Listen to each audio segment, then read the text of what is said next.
Across beds, hearts and bucks. This is Jonathan Vernon Smith. BBC Three Counties Radio. Jonathan Davis is an economist and a wealth manager. Good morning to you, Jonathan.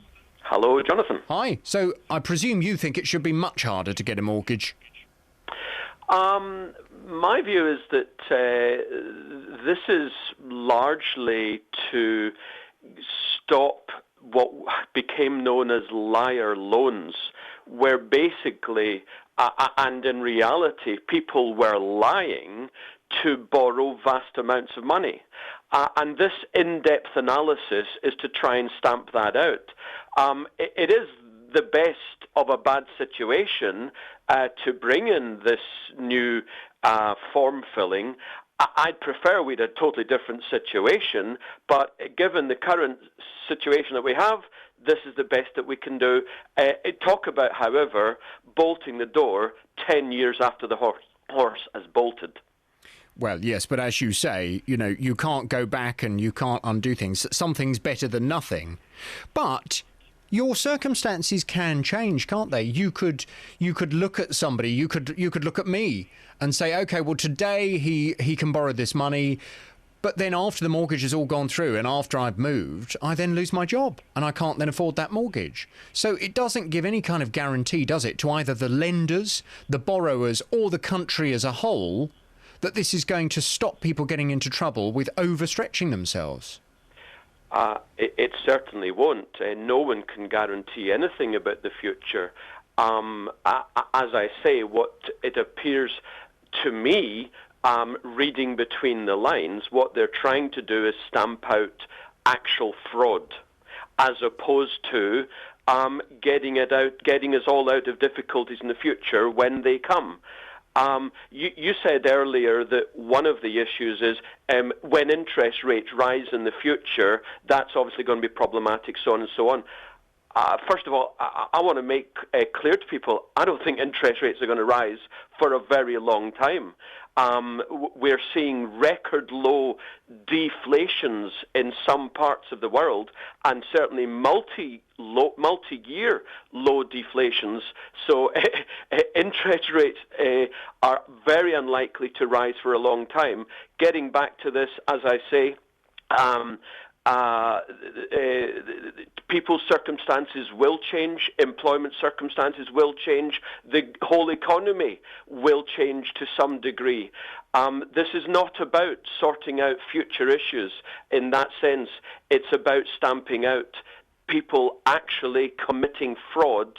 For example, self-employed individuals earning £15,000 a year, saying they're earning £50,000 a year and borrowing £150,000.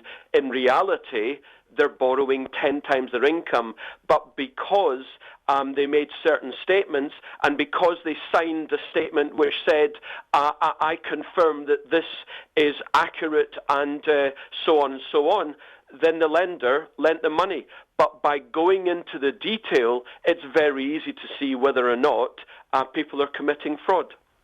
Michael in Aylesbury has texted Jonathan. He says, why don't we just have mortgages that can be taken over by the children when they're older, as they do in Japan? The banks, God bless them, they'd benefit, and the property would then pass on to the dependents. Yeah. Well, you know, we're getting into the big picture issues here. That is, of course, one of the probable likelihoods of house price inflation. But it does nothing to help an economy, and in fact what it does, it just makes the next generation indebted. I said right at the outset that this new form filling is the best of a bad situation. I wish we had a different situation.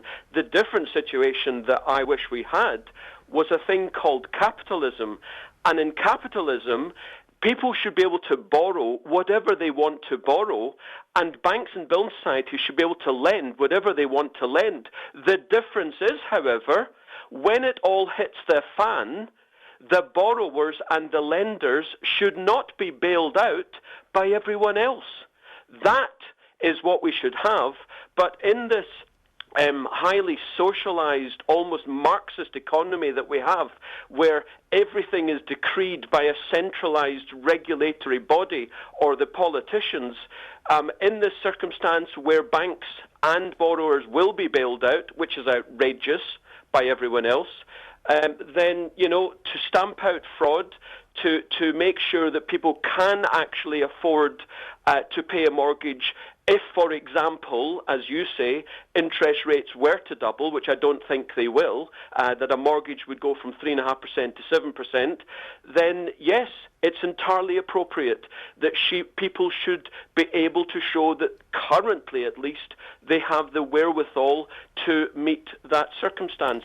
But as I say, the whole circumstance is a nonsense. And that's why we're in the great, terrible financial position that we're in. Jonathan? Because house prices are far too high. Jonathan, thank you very much indeed for your time. Jonathan Davies, who's an economist and a wealth manager from Hertfordshire. Across beds, hearts and bucks. This is Jonathan Vernon Smith. BBC Three Counties Radio.